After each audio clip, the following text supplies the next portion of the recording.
Hello everyone, আশা করি তোমরা সবাই খুব ভালো আছো। তো দিনটা ছিল বুধবার। আর সেদিন আমার বিকেলে যাওয়ার ছিল বাড়িতে তত্ত্ব সাজানোর জন্য, কারণ এই রবিবারই আমাদের বাড়ি থেকে বৌদিকে সবাই আশীর্বাদ করতে যাব। তাই তো সকাল থেকে ওয়েদারটা আজকে খুব খারাপ ছিল, আর বর একটু বাইরে গেছিলো, আজ সকালেই ফিরেছে। ওই আমাকে নিয়ে যাবে। তো সকালবেলা টুকটাক একটু খাওয়া দাওয়া করে স্নানটা সেরে ডিরেক্ট দুপুরের লাঞ্চটা করে নিচ্ছিলাম, কারণ লাঞ্চ করেই বেরিয়ে যাব।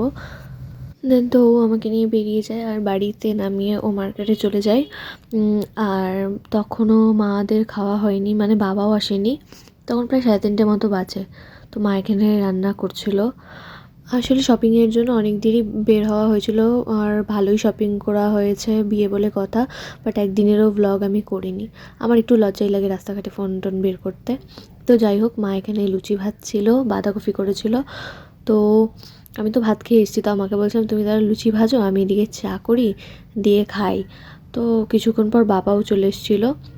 তারপর একসাথেই খাবার নিয়ে বসেছিলাম ছাদে, কারণ সেদিন ওয়েদারটা খুব খারাপ ছিল, আর বেলা শেষে একটু রোদ দিয়েছিল।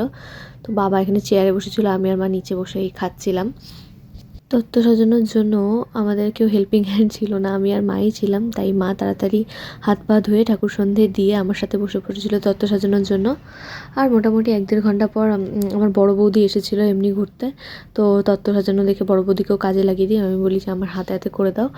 দেন তো কিছুক্ষণ পর বড় চলে এসেছিলো, আর দাদা জলপাইগুড়ি থেকে ফিরে এসেছিলো। তারপর সবাই মিলে আমরা হাতে হাতে অনেকটাই কমপ্লিট করে দিই। আর একটুখানি বাকি থাকে, সেটা নেক্সট পরে যাওয়ার কোনো একদিন আগে করে নেব। তো দেখ, সবার বুদ্ধি মিলিয়ে হাত মিলিয়ে তো বেশ সুন্দর করেই সব তত্ত্বগুলো সাজানো হয়েছিল। সেই তত্ত্বগুলো আমি নেক্সট কোনো অন্য ভিডিওতে দেখিয়ে দেবো। তো মা তারপর বানিয়েছিল মালপোয়া আর চা, তো সেটা খেয়ে আমরা বাড়ির থেকে রান্না হয়ে যাই। দ্যাটস ইট, এই ভিডিওটা আমি এখানেই শেষ করছি। দেখা হচ্ছে অন্য কোনো ভিডিওতে, ততক্ষণের জন্য বাই।